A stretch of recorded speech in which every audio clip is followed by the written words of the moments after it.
Namaste. Myself Triveni Khurana, Assistant Professor, Faculty Physiotherapy and Diagnostics. Today we are discussing about current concepts in electrotherapy. Much as electrotherapy has been a component of physiotherapy practice since the early days, its delivered has changed remarkably and continues to do so. Most popular modalities used these days are in many respects quite dissimilar to those of 60 or more years ago. Modern electrotherapy practice needs to be evidence-based and used appropriately, used at the right place at the right time for the right reason. It has phenomenal capacity to do good. Used unwisely, it will either do not good at all or worse still, make matters worse. The skill of electrotherapy is to make the appropriate clinical decision as to which modality to use and when. A simple but effective clinical decision making model can be utilized. All electrotherapy modalities, with the exception of biofeedback, involve the introduction of some physical energy into biological system. This energy brings about one or more physiological changes which are used for the therapeutic benefit. Clinically, it is probably more useful to work the model in reverse, which determines first the nature of the problem to be addressed.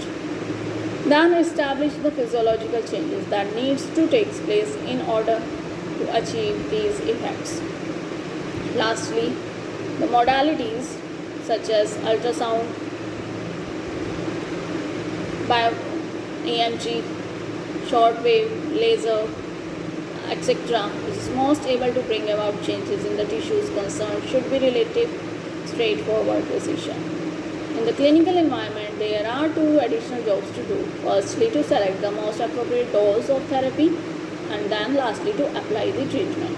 Generally speaking, the delivery of the therapy is relatively straightforward. The dose selection, however, is critical in that not only are the effects of the treatment modality dependent, but they appear to be dose dependent as well. In other words, it is important to select the most appropriate modality based on the available evidence, but also to deliver it at the most effective known dose. There are many research publications that have identified a lack of efficient intervention, yet other researchers have shown it to work. This appears strange at face value, but when those treatment parameters are taken into consideration, it becomes clear that there is a dose dependency, and the evidence for this is getting stronger than the more get published. Now, let's look about body bioelectric. The electrical activity of the body has been used for a long time for both diagnostic and monitoring purposes in medicine, largely in connection with the excitable tissue. Examples include ECG, EMG, EEG. More recent developments have begun to look at the tissues which were not regarded as excitable, but in which endogenous electrical activity has been demonstrated. The endogenous electrical activity of the body arises from a variety of sources, some of which are well documented, while others remain more obscure in their origin and control mechanisms. The relationship between endogenous electrical activity, injury, and healing have been researched in several years of clinical practice and has been well documented in several publications, including Watson in 2002 and 2008. The subject of endogenous bioelectricity is somewhat larger than can be detailed here, though there is one important link between regular electrotherapy and endogenous bioelectricity. So, what is bioelectric cell? Every living cell has a membrane potential of about -70 millivolt, with inside of the cell being negative relative to its external surface. The cell membrane potential is strongly linked to the cell membrane transport mechanism, in that much of the material that passes across the membranes ionic charged particles.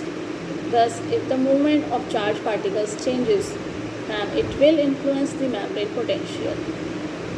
Conversely, if the membrane potential changes, it will influence the movement of ions. Relative to the size of cell, membrane potential is massive. The membrane is on an average 7 to 10 nanometer thick. The equivalent voltage is somewhere in the order of 10 million volts per meter.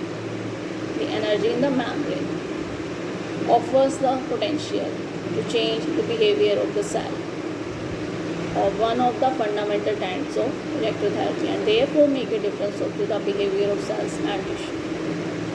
The different cells and tissue respond preferentially to different types of energy and at different doses should be no surprise. Now, approaches to electrotherapy. Given the natural energy system of the living cell, there are two approaches to the application of electrotherapy modality.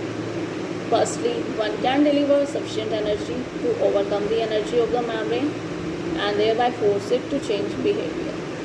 Secondly, one can deliver much smaller energy levels and instead of forcing the membrane to change behavior, it can be tickled.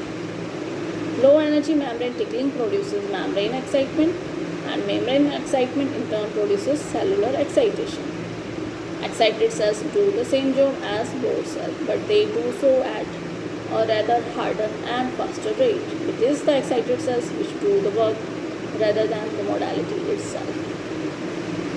In addition to considering the endogenous potentials, there are several exciting aspects of the work which are of direct relevance to therapists and other working in rehabilitation field. Most obviously is the possible relationship between the endogenous bioelectric activity and the energy inputs by means of electrotherapy treatments.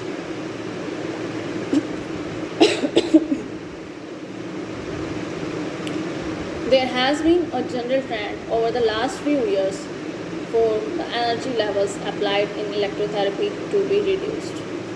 Ultrasound treatment doses are significantly lower than previously thought to be effective. Pulsed diathermy employs power levels which are several orders of magnitude lower than those applied during continuous shortwave therapy. Laser therapy is another such example of the clinical application of low energy levels to damage irritated or traumatized tissues. The overriding principle of these interventions is that the application of low power or energy modality can enhance the natural ability of the body to stimulate, direct and control the healing and repairing processes instead of hitting the cell with the high energy level and thereby forcing them to respond. The low energy applications are aiming to tickle the cells, to stimulate them into some higher activity level and thus use the natural resources of the body to do the work. The philosophy can be applied to many areas of therapy, not exclusively to electrotherapy, though it does marry well with the subjects area. Several are currently being investigated in this respect, including the possibility of using the endogenous bioelectrical activity as a feedback mechanism to enable the patient to take which is natural control of their healing. Measurement of physiological effects of a variety of electrotherapy modalities, including pulsed shortwave IFT. One final area of interest is to potentially take the applied energy to the really low levels, example microcurrent type therapy, and deliver current to the tissues that is remarkably similar to the endogenous currents that appear to be physiologically effective. Several machines are already available that work on the basis, and research is picking up rapidly in the field.